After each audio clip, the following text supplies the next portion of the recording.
जय श्री हरि विष्णु जी। नमस्कार दोस्तों, आप सभी का मेरे चैनल में हार्दिक स्वागत है।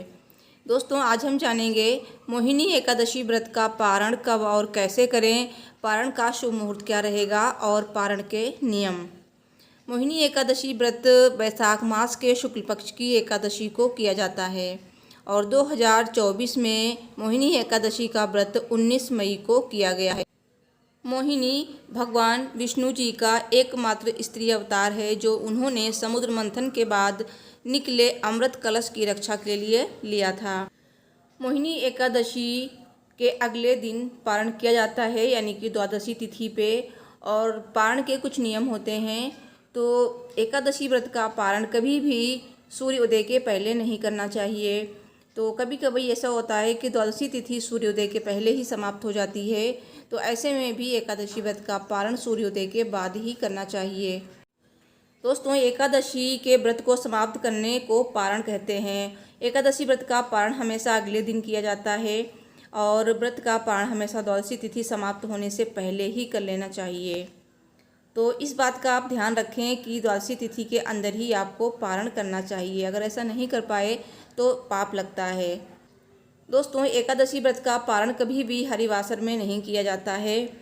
द्वादशी तिथि की पहली 1/4 अवधि को हरिवासर कहा जाता है। तो मैं आपको ये भी बताऊंगी कि द्वादशी तिथि समाप्त होने का समय क्या है।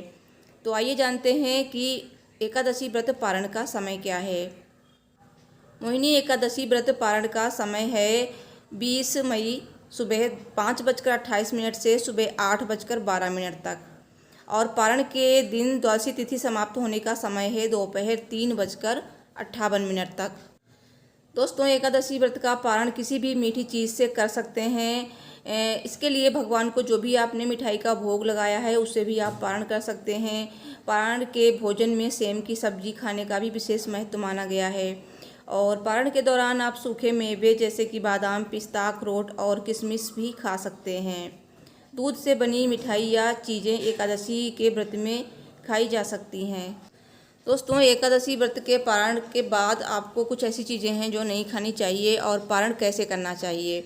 जैसे कि आप द्वादशी तिथि पे सुबह उठकर स्नान आदि करने के बाद भगवान विष्णु जी की पूजा करें। उसके बाद आप पारण का भोजन बनाएं। तो अगर आप भोजन नहीं बना सकते हैं, कोई प्रॉब्लम है, तो आप सूखे अनाज का भी दान कर सकते हैं। और ये दान आप मंदिर में कर सकते हैं या फिर किसी गरीब को कर सकते हैं या फिर किसी ब्राह्मण को भी कर सकते हैं। दान दक्षिणा जरूर दें, उसके बाद ही आप व्रत का पारण करें। और पारण के दिन कुछ चीज़ें हैं जिन्हें दान करना बहुत ज़रूरी होता है।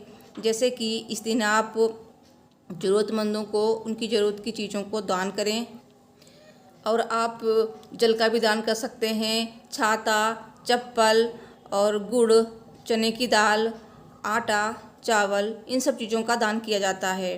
दोस्तों, इस दिन आप फलों का दान कर सकते हैं, जो भी फल इस समय सीजन में हैं, जैसे कि तरबूज, खरबूजा, जो भी पानी वाले फल होते हैं ना, उनका दान अवश्य करना चाहिए। एकादशी के व्रत में दान का बहुत ज़्यादा महत्व होता है, तो इस दिन आप दान जरूर करें। अगर कोई भी नहीं है आपके यहाँ तो आप चींटियों को दाना डालें, मतलब आटा खिला सकते हैं।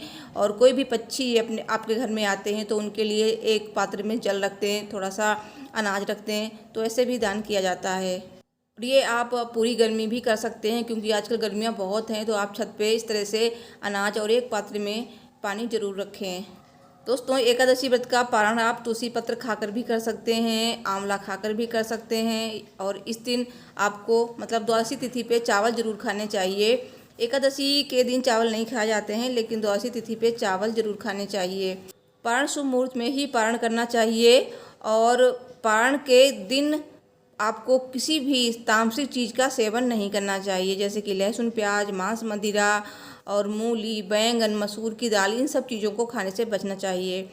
तो दोस्तों, वीडियो को लाइक करें, चैनल को सब्सक्राइब करें। Thanks for watching. Radhe Radhe.